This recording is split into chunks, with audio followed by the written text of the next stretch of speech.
सर्वांचे मी आपल्या स्वराज्य फार्म्सवरती स्वागत करतो। तर आजच्या व्हिडिओमध्ये आपण बघणार आहोत धान रोवणीबद्दल।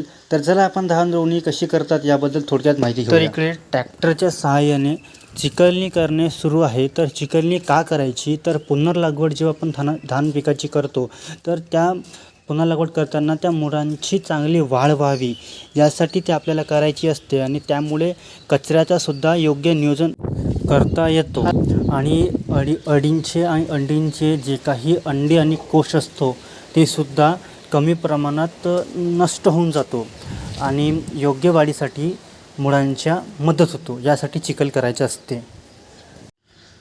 मजदुरांच्या सहाय्याने इकडे पराग काढणी सुरू आहे। पराग जवळपास आपण जेव्हा टाकतो धान, तर धान टाकल्यानंतर जवळपास तो 21 ते 25 दिवसामध्ये चांगला तयार होतो।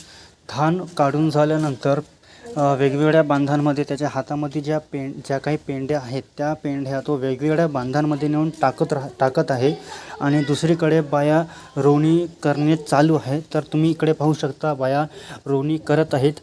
जवळपास हे पारंपरिक पद्धतीने रोवणी करणे सुरू आहे। तर थोडाफार प्रमाणात रोवणी करून झालेली आहे आणि बाकीची रोवणी करणे सुरू आहे। तर धन्यवाद।